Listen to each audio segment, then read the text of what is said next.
Now, the government is announcing a new investment boost for the NHS. Mental health services in Newcastle, Liverpool and Gateshead are all set to be expanded as a result. The Health Secretary Matt Hancock says it's about giving patients world-class NHS care. And he joins me now from our Westminster studio.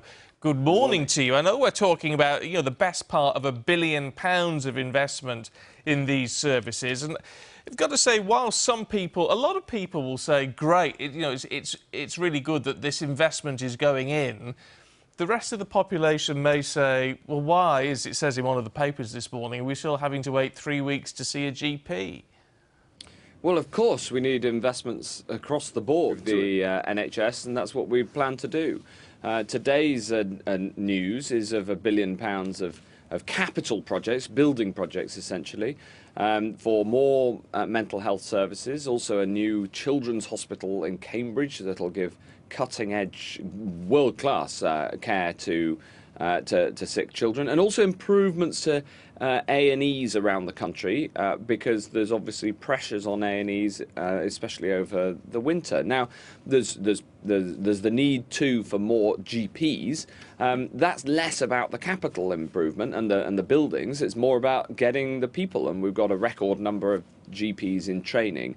So right across the board, we know that there's improvements needed in the NHS, and we plan to deliver on that. We've got a long-term plan that we're currently writing with the NHS leaders themselves. But that long-term plan is based, isn't it? I know it's all funded through the budget, but it's based on £20.5 billion extra going in every year by 2023-24. That's based on not paying to be in Europe. Well, as things currently stand, there's a possibility we may still be in the EU, isn't there?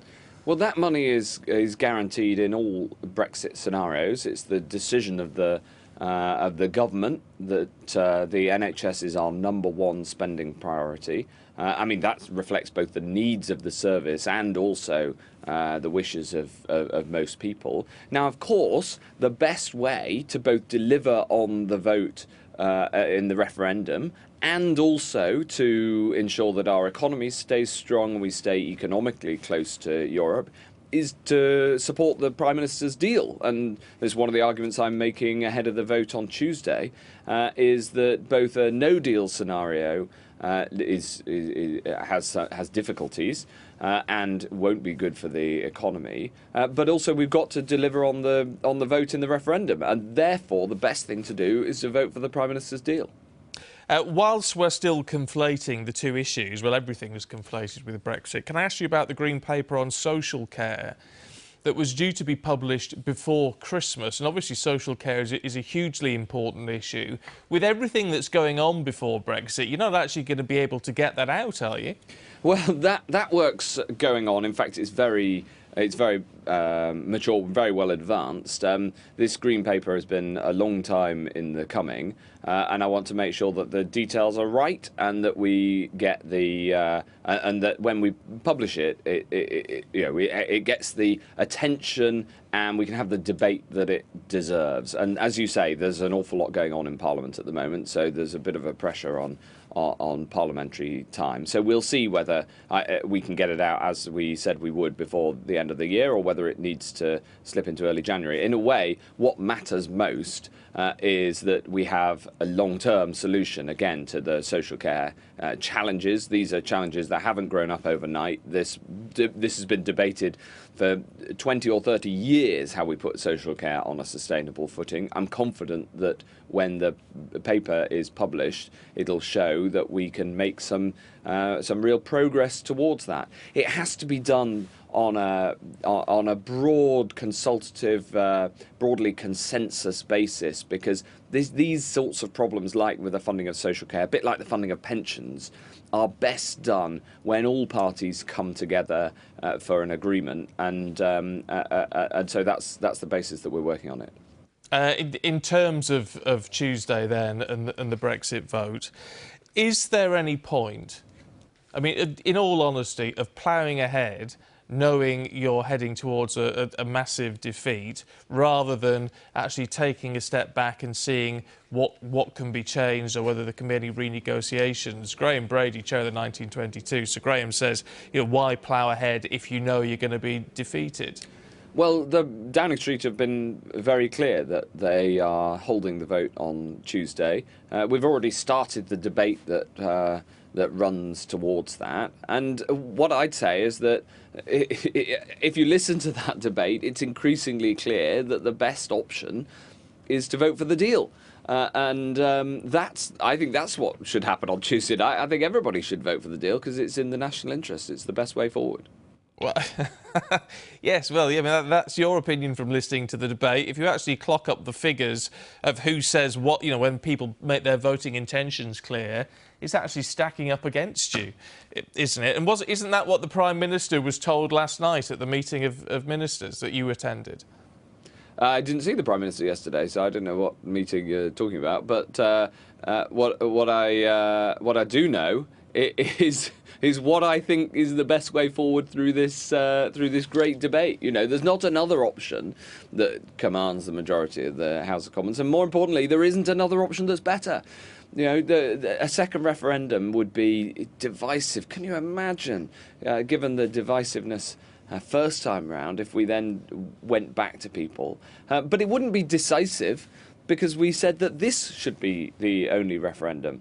And there wouldn't be a second one. And people like me who voted Remain, I accept the result because in advance I said everybody should accept the result of this referendum. And then, the other alternative, if the Commons passes nothing, will be to go out with no deal at all.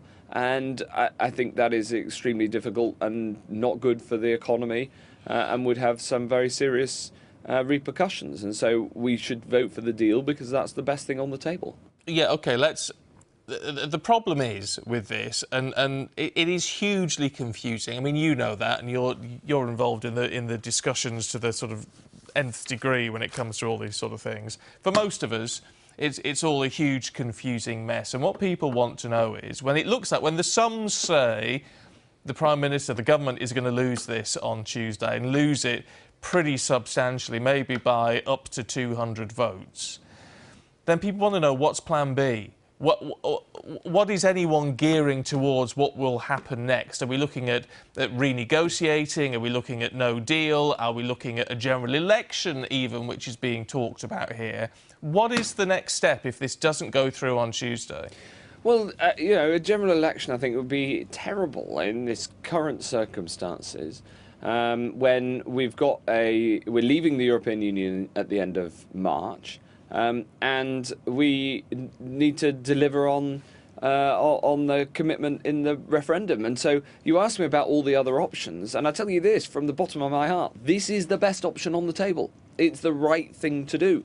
And so I don't think that we should be talking about Plan B. We should be persuading everybody with all of the powers of persuasion at our disposal that this plan is the best thing to vote for and to do because it then delivers on Brexit. Then we can get on with it. And all the things we were talking about in the health service, in the cutting edge research. And a lot of people believe that, which is fair enough. But the reality is, it's going to take a minor miracle to get this through on Tuesday, so people therefore want to know what is going to happen. Well, you're prejudging it. I'm not. I want to get on with the deal, land it, and then we can get on with all the brilliant things that this country can do.